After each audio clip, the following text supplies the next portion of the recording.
15 hari di kampung halaman sepulang merantau dari Malaysia. Seperti apa perbedaannya? Assalamualaikum warahmatullahi wabarakatuh. Apa kabarnya sahabatku semua? Semoga sehat selalu. 2 minggu Bang Toha berada di kampung halaman. Perbedaannya seperti apa Bang? Hidup di kampung kemudian dengan di perantauan. Kalau di perantauan itu sahabat-sahabatku semua, misal kata kita mau beli barang ini, barang itu tidak pikir-pikir. Tapi kalau berada di kampung, misal kata kita ingin beli sesuatu, itu mikir-mikir. Karena penghasilannya pun juga berbeda dengan di perantauan. Kalau di perantauan, kita setiap bulan mendapat gajian, pasti.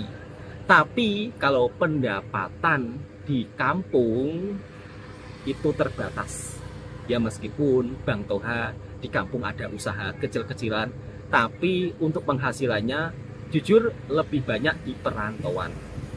Yang dimana kalau di kampung halaman sendiri, barang-barang untuk keperluan hidup pun juga serba mahal, tidak seperti dulu lagi.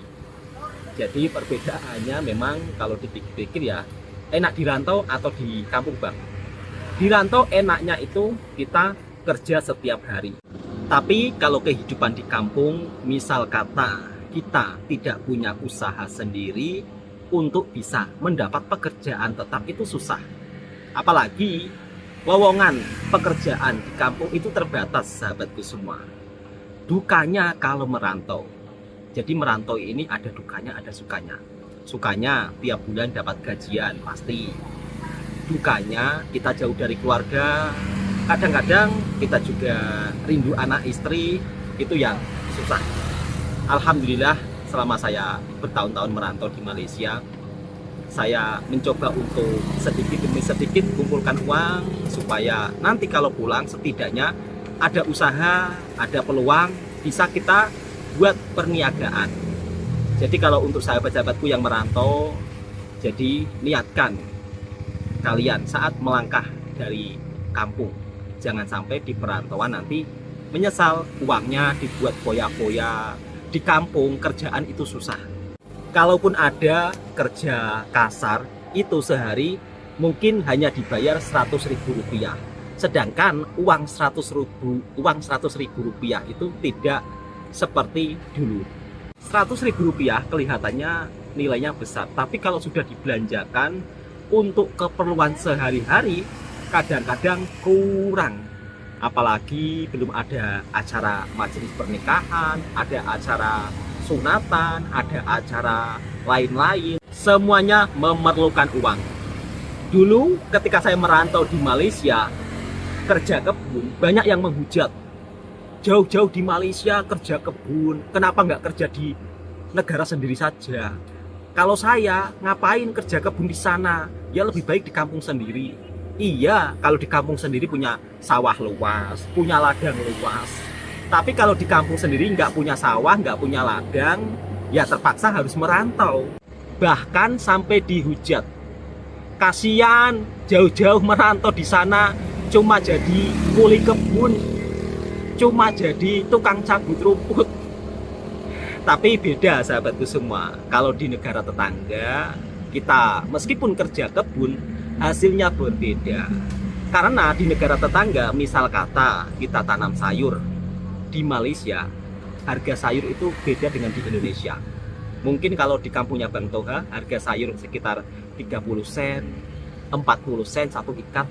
Tapi kalau di Malaysia satu ikat kangkung harganya sekitar 5 ringgit. Bahkan kalau ikatannya besar sampai 10 ringgit. Dijual kiloan. Misal kata seperti terong. Terong kalau di kampungnya Bang Toha sekitar 60 sen. Tapi kalau di Malaysia harganya hampir 10 ringgit. Jadi pertanian di Malaysia, kalau misal kata kita jadikan profesi, itu menjanjikan. Kehidupan petani sayur di Malaysia rata-rata kebanyakan sukses sahabatku semua. Di samping itu harga sayur di sana itu sangat stabil. Jadi misal kata kita tanam tomat, kita tanam terong, tidak takut istilahnya nanti harganya jatuh, enggak. Karena di sana benar-benar harga dikontrol dengan sebaik-baik mungkin sehingga petani tidak dirugikan secara besar. Kalaupun turunnya itu mungkin sekitar sedikit saja lah, tidak begitu banyak. Tapi kalau bertanam di kampungnya Bang Toha, misal kata sekarang harganya Rp10.000, besok pun bisa jadi Rp2.000.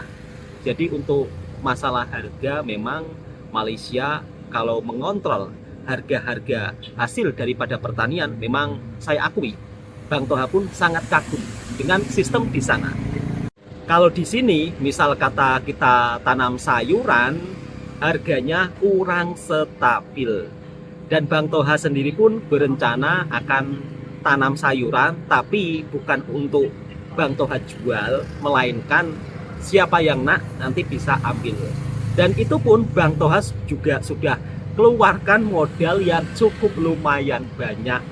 Kalau misalkan saya cari untung, tidak akan untung sahabatku semua. Apalagi untuk harga sayuran di sini, harganya tidak seperti di Malaysia. Belum apa-apa saja, saya sudah mengeluarkan modal sekitar 1 juta lebih. Atau kalau diringgitkan sekitar 300 ringgit lebih. Itu pun belum beli benih sayurannya. Rencana Bang Toha mau tanami macam-macam sayuran seperti kacang panjang, kangkung, sawi, cili. Jadi nanti kalau sudah berbuah, kalau sudah ada hasilnya, Bang Toha akan bagikan, siapa yang ambil silakan ambil. Jadi itulah niat saya selama di Malaysia, juga sudah saya niatkan di sana. Jadi selama saya bekerja di Malaysia, alhamdulillah ada hasilnya. Itu juga membuat saya sangat bersyukur. Meskipun dulu-dulu waktu saya merantau di Malaysia, jika saya bercerita tentang perbedaan kebun di Malaysia dengan di Indonesia, itu beda jauh. Itu pun ada juga yang menghujatnya. Ya silakan aja kamu tinggal di Malaysia sana, nggak usah pulang. Kenapa kamu puji-puji segitunya? Padahal niat saya hanya ingin berbagi informasi, biar kita saling mengetahui satu sama lain sahabatku semua. Nggak ada niatan sedikit pun tentang istilahnya untuk membanding-bandingkan, enggak. Apalagi kalau ada yang berkomentar, dasar ini orang pengkhianat. Kadang-kadang saya sampai mau ketawa ya, kok bisa-bisanya dibilang pengkhianat, padahal saya ini hanya seorang buruh kebun di negara orang, hanya ingin menceritakan keadaan yang selama saya alami di perantauan Malaysia. Jadi tidak ada niatan istilahnya menjelek-jelekkan negara sendiri, enggak kok sahabatku semua. Hanya berbagi kisah cerita kehidupan saya selama merantau di Malaysia. Bahkan kawan-kawan saya yang di kampung, ketika saya bercerita tentang Malaysia, mereka begitu sangat heran dengan sistem hasil daripada pertanian. Ketika dijual, harganya itu stabil. Kawan-kawan saya yang ada di kampung itu kagum dengan sistemnya. Bahkan mereka juga bertanya-tanya, bagaimana kehidupan kamu bergaul dengan orang-orang di Malaysia? Saya jawab, orang-orang di Malaysia itu juga sangat ramah tamah. Ketika saya di perantauan Malaysia, kawan-kawan daripada Malaysia sangat ramah tamah. Mereka menyambut saya juga seperti orang-orang di sana juga, bergaul, bersembang-sembang, bermain bersama, ngopi bersama, makan pun bersama. Bahkan saya masih teringat kata-kata sahabat saya daripada Malaysia, yang dimana dia selalu mengucapkan kata-kata kita kan serumpun Indonesia Malaysia. Itu yang membuat saya terharu dengan keramah tamahan sahabat-sahabat daripada Malaysia, meskipun saat ini saya berada di kampung halaman. Dan itu pun saya ceritakan dengan kawan-kawan di sini. Kalau untuk warga kampung saya, sama sekali tidak ada istilahnya bermasalah dengan negara tetangga kita, yaitu Malaysia. Kalau orang-orang di kampungnya Bang Toha, kebanyakan mereka sibuk dengan pekerjaannya masing-masing, bekerja sebagai petani. Jarang warga di kampungnya Bang Toha ini yang bermain media sosial. Bahkan kalau ada orang yang merantau daripada Malaysia, ketika pulang bisa berhasil, bisa sukses, justru warga di sini itu ikut tumpang bahagia, ikut berbangga. Mungkin untuk sahabat-sahabatku yang daripada Malaysia penasaran dengan orang-orang yang ada di kampungnya Bang Toha. Jadi Bang Toha menceritakan secara sejujurnya, orang-orang di kampungnya Bang Toha ini rata-rata memang sudah berumur, yang muda-muda merantau, jadi tidak ada yang bermain media sosial dengan secara istilahnya tengok terus, enggak. Kebanyakan sibuk bekerja di ladang, sibuk bertani. Jadi orang-orang di kampungnya Bang Toha pun juga respect dengan warga Malaysia, orang-orang di sana, negara Malaysia. Bahkan ketika Bang Toha bersedekah minuman es teh, di sini warga sangat kagum. Masya Allah, barakallah, orang jauh sampai bersedekah di Indonesia. Dan mereka pun juga mendoakan yang terbaik untuk sahabat-sahabat yang daripada Malaysia. Oke, sahabat-sahabatku, sambil berjalan Bang Toha mau pergi ke laundry. Jadi Bang Toha akan tunjukkan laundry di sini seperti apa. Memang beda jauh dengan di Malaysia. Jadi Bang Toha akan ambil laundry dulu, akan tunjukkan suasana malamnya juga. Dan kali ini masih menemani sang istri jualan. Alhamdulillah, ini pun juga hasil merantau di Malaysia, sahabatku semua. Setidaknya ini juga membuat saya begitu amat berbahagia, bersyukur hasil merantau bisalah untuk menyambung hidup di kampung halaman.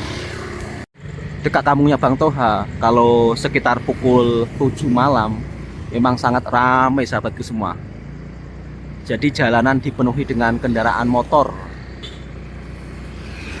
Harus pelan-pelan, tengok kiri kanan, karena di sini itu kalau naik motor cukup agak laju ya. Kalau di Malaysia kan tidak ada bunyi horn. Tapi kalau di sini kadang-kadang bunyi horn itu sering dipakai. Kalau di Malaysia bunyi horn hanya untuk keperluan saat darurat.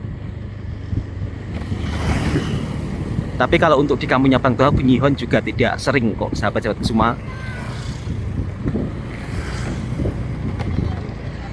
Dan seperti ini nuansa kampungnya Bang Toha.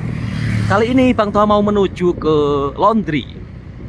Laundry di sini itu nggak seperti laundry di Malaysia. Andai saja Bang Toha punya modal, saya pun juga ingin buka laundry seperti di Malaysia. Tapi kalau buka laundry seperti di Malaysia, tentu modalnya itu cukup lumayan mahal. Bahkan mungkin bisa mencapai sekitar miliaran lah kalau sekali dengan tempatnya. Karena di Malaysia laundrynya itu auto, sahabatku semua, tidak perlu ada yang menjaganya. Dan laundry di sana harganya terbilang cukup sangat murah meriah juga. Oke, sahabat-sahabatku semua, Bang Toha menuju ke kedainya terlebih dahulu. Dan seperti ini suasana kedai laundrynya, sahabat-sahabatku semua. Kalau di kampung stasiun minyaknya seperti ini, sahabat-sahabatku semua, jadi mini stasiun minyak. Tapi kalau kita beli di stasiun minyak seperti ini, harganya lain. Jadi kalau harga stasiun minyak mini cukup agak mahal. Dan di Indonesia untuk jenis minyaknya RON 90 dan RON 92. Tapi kalau di Malaysia RON 95 dan RON 97. Selesai berjualan kali ini, Bang Toha cari makan. Jadi kalau makanan di sini saat malam seperti ini kebanyakan nasi goreng, mie goreng. Dan bersama sang istri, jadi kali ini kita order nasi goreng. Untuk nasi goreng di Indonesia ini memang agak berbeda dengan nasi goreng yang ada di Malaysia. Yang dimana kalau nasi goreng di Malaysia pasti akan menggunakan lauk ayam yang begitu sangat besar. Tapi kalau di sini, kalau penggunaan lauk ayamnya itu tidak begitu sangat banyak, sahabatku semua. Makanya kalau orang Indonesia liburan di Malaysia kemudian makan nasi goreng lauk ayamnya besar, itu agak terkejut. Karena kalau nasi goreng di sini ayamnya itu cuma sedikit. Mungkin karena harga ayam di sini agak mahal, jadinya cuma dikasih ayam sedikit. Tapi kalau di Malaysia ayamnya memang sungguh sangat berlimpah, sahabat-sahabatku semuanya. Beda dengan nasi goreng di kampungnya Bang Toha. Kemarin sahabat-sahabat yang ramai bertanya, Bang, kuliner di kampungnya Bang Toha itu apa saja? Kalau kuliner di kampungnya Bang Toha, rata-rata nasi goreng. Jadi di sini nasi gorengnya menggunakan arang sahabatku semua, dan ada sate ayamnya juga, ada kerupuknya. Saya akan tunjukkan nasi gorengnya seperti apa. Dan kalau di Malaysia biasanya nasi goreng itu tidak menggunakan kubis, tapi di sini menggunakan kubis. Seperti ini penampakan nasi goreng yang ada di kampungnya Bang Toha. Ada kubis, nanti makannya menggunakan kubis sahabatku semua. Untuk satu porsi dihargai sekitar 4 ringgitan. Jadi 4 ringgit kalau uang Indonesia sekitar 15.000 rupiah. Lengkap dengan kerupuknya. Jom sahabatku semua, jemput makan. Jemput makan semuanya. Bismillah.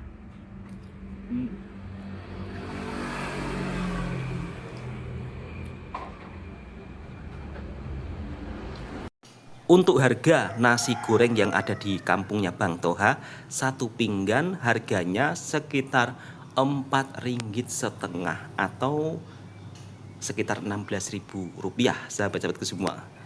Tapi memang untuk nasi goreng di sini itu dari segi ayamnya tidak seperti di Malaysia. Kalau di Malaysia ayamnya kan melimpah, tapi kalau di sini harga ayam cukup lumayan mahal.